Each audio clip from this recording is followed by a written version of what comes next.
Bom dia, Felipe. Qual é a avaliação que o senhor está fazendo 48 horas depois do anúncio de moratória da Grécia? O que pode, nesse momento, acontecer com o planeta? Porque, afinal de contas, o mundo inteiro está olhando para a solução do problema que pode, né, complicar aí a situação da economia mundial. Sem dúvida. Felipe, eu imagino que os dois lados estão tentando esticar a corda, digamos assim, ao máximo, né, para tentar sair melhor dessa negociação, que é um desfecho que nenhuma das partes vai ser vitoriosa. De qualquer forma, vai sobrar prejuízo para todo mundo. A economia da Grécia, sem dúvida, vai ser avassaladora essa decisão, qualquer que seja, né? Eu tenho expectativa que até o final da semana a gente tenha um desfecho positivo para essa crise. Eu acho que tanto os negociadores europeus quanto o próprio governo grego, eles não vão querer um desfecho negativo para essa questão no sentido de saída do euro ou algo do gênero, porque o prejuízo é para ambas as partes, sem não há dúvida. Uhum. Agora, o que a gente tem que colocar no horizonte também é uma questão política também, não só econômica, né? De fato, isso é apenas reflexo de uma decisão equivocada do sistema europeu como um todo, desde a crise de 2008 e 2009, né? Enquanto outros blocos econômicos adotaram políticas de saída da crise via crescimento econômico, via expansão monetária, como os Estados Unidos, o próprio Reino Unido, e já estão colhendo os frutos dessas medidas, a Europa adotou uma medida mais ortodoxa de retração, de aumento de juros, e não deu instrumento para o Banco Central Europeu poder administrar aquela crise. Então, a consequência para os países da periferia do euro foram consequências altamente previsíveis. Isso aí repercutiu na Grécia, no Portugal, na Espanha, na Irlanda. E o risco é que isso volte a atingir fortemente essas economias, caso a Grécia realmente não resolva essa equação da sua dívida. E a Europa, por isso vem a minha expectativa, que a Europa não admita essa solução para a Grécia. Ela vai tentar, evidentemente, impor uma medida restritiva, mas no limite eu entendo que eles vão chegar a um acordo. Pesquisas de opinião hoje divulgadas em Atenas dão conta de que o sim pode vencer o referendo, quer dizer, o povo pode votar, né, por medidas mais duras, por aceitar medidas mais restritivas. E até já declarações da equipe do governo grego, né, dizendo o seguinte: bom, se o sim vencer, nós podemos deixar o governo, né? Aí tem uma questão que é econômica e uma questão que é política, né, a influenciar as próximas horas aí, professor. Exatamente, porque o que acontece? De certa forma, essa pergunta já foi feita para os gregos em janeiro na eleição, né? Nós tínhamos um governo conservador na Grécia que estava implementando e concordando em adotar as medidas impostas pelo sistema europeu, e a eleição retirou esse governo do poder e colocou o Syriza, o partido de esquerda, com uma proposta clara de rejeição a esse corolário de ações. O que ele faz agora é apenas reiterar de uma forma mais objetiva, mais concreta, esse apoio da população para continuar endurecendo as medidas. Se o sim vencer, quer dizer, se a população retroceder, e eu acho que há essa possibilidade, porque a briga política e ideológica está muito forte sobre a população, né? Os meios de comunicação ligados aos países centrais, Alemanha, França, estão impondo quase que um terrorismo sobre a população da Grécia, um terrorismo de notícias, de medidas, de que pode haver a possibilidade deles retrocederem em relação à decisão política que adotaram na eleição em janeiro e aceitarem essas medidas. E aí eu acho que não há outra saída senão a troca do governo grego. O governo que está no poder não vai ter condições de sustentação para adotar essas medidas. Mas a minha expectativa, foi o que eu disse inicialmente, é que eles cheguem a um acordo até mesmo antes desse referendo. Quer dizer, que ainda que haja um referendo, mas que já seja colocado no forno algum tipo de acordo para o governo grego aceitar, ainda que com algum abrandamento, né, essas medidas da Europa. Bom, e aí a gente começa a se preocupar com o efeito cascata, né? Como é que essa crise grega pode atingir o Brasil? O que pode nos prejudicar uma situação como essa? Porque a Grécia é um país pequeno, que a gente olha para a Grécia pela história da Grécia, pelo turismo, né? Milhares de pessoas gostam das ilhas gregas, mas a gente não dá importância para a economia da Grécia, que agora pode causar aí um problema em nível mundial, professor. Sem dúvida. Hoje, com a questão da globalização, da integração dos mercados, sobretudo na questão dos mercados financeiros, é praticamente impossível não haver reflexo na economia como um todo de uma questão tão grave como essa. Porque o que aconteceria, digamos assim, no limite, né? Se a Grécia realmente sai do euro, ou se ela continua em débito com o FMI, com o Banco Europeu, com o Sistema de Estabilização Europeia, o que acontece é que outras economias do euro, como Portugal, Espanha, vão ter dificuldade crescente de rolagem das suas dívidas. Porque os investidores podem imaginar, qual será a próxima bola, né? A bola da vez na fila desse problema. Então, vão direcionar seus recursos para ativos de maior segurança. E a gente já percebe isso, que as taxas de juros dos títulos dos Estados Unidos, da Alemanha e da França, países mais seguros nesse aspecto, já refletem um pouco essa migração de recursos dos investidores.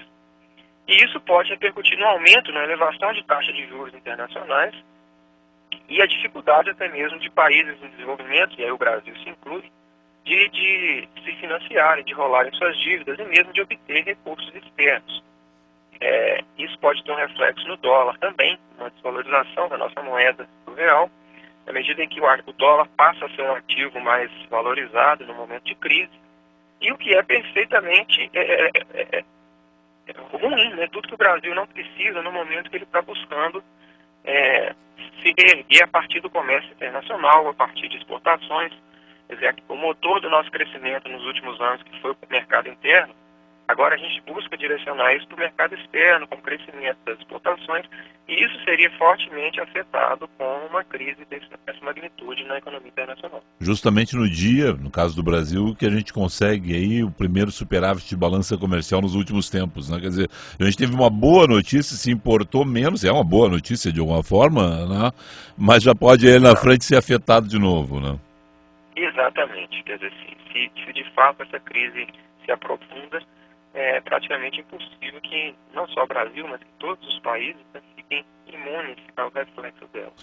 Professor, para nos proteger nesse momento, nós brasileiros que estamos aí já com a vida complicada em função de todos os aumentos, né? Gás, gasolina, energia elétrica, está todo mundo olhando e fazendo o seu próprio ajuste fiscal, além das medidas do governo. Fazemos o quê? Onde é que a gente tem que se proteger nesse momento? Pessoa física. Bom, eu acho que é aprofundar o que já está sendo feito, né, Felipe? Nesses momentos, a gente tem que buscar ter mais cautela em comprometer o orçamento doméstico com novas dívidas, quer dizer, tentar equacionar as que já existem e evitar ao máximo de fazer novas dívidas, quer dizer, tentar organizar o orçamento doméstico para cortar onde é possível, né?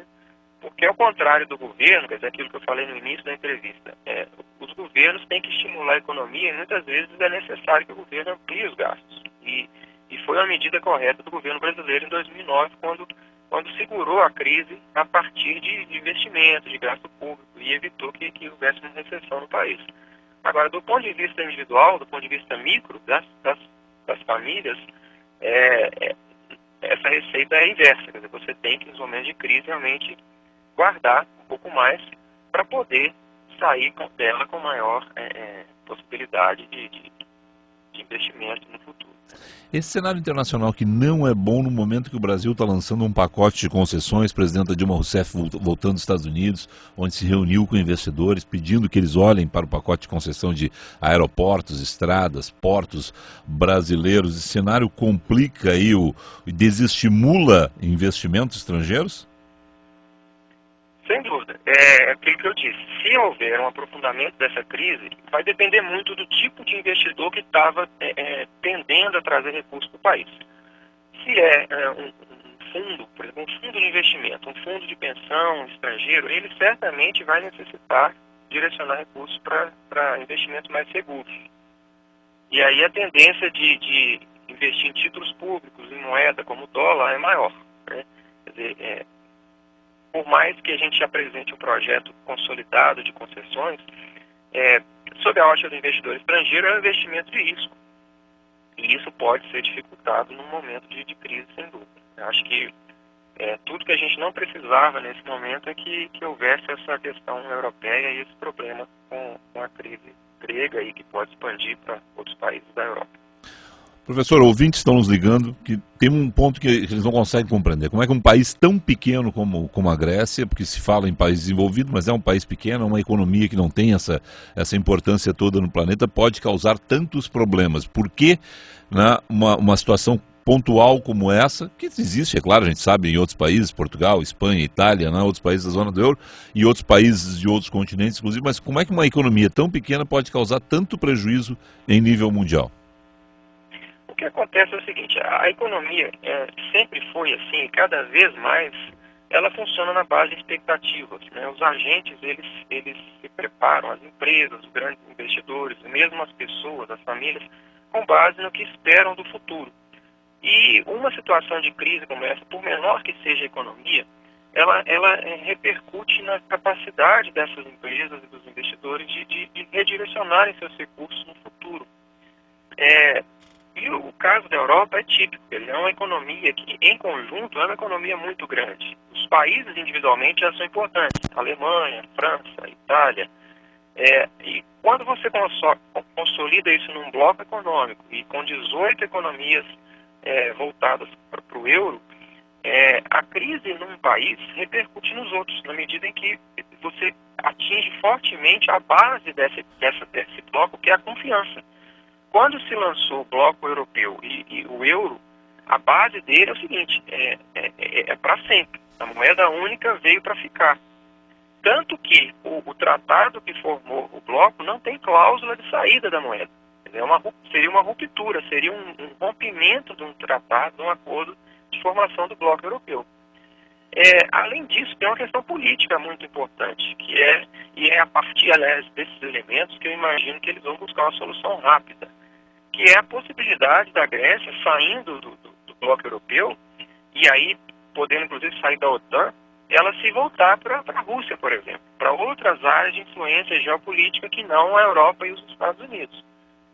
Tem até alguns boatos de que o próprio governo americano está tentando interferir junto à Alemanha, junto à França, para que eles cedam e não permitam a saída da Grécia, para evitar que a Grécia, que tem uma posição política e geográfica tão relevante, quer dizer, ela está ali na transição entre a Europa e a Ásia, que ela não entre na esfera de influência tanto da Ásia quanto especificamente no caso da Rússia, tá certo? Então daí a importância que a Grécia tem nesse contexto. Os americanos estão com medo que China e Rússia, né, socorram a Grécia aí com dinheiro nesse momento e ampliem seu espaço, né, nessa questão. Exatamente, e a gente tem que lembrar que a OTAN está na Grécia, né? Tem base da OTAN na Grécia, e uma saída dela do euro, certamente, se isso fortalece o governo local para adotar outras medidas, ele vai buscar socorro e apoio em outros blocos econômicos. E aí, nem tanto a China, mas eu acho que mais a Rússia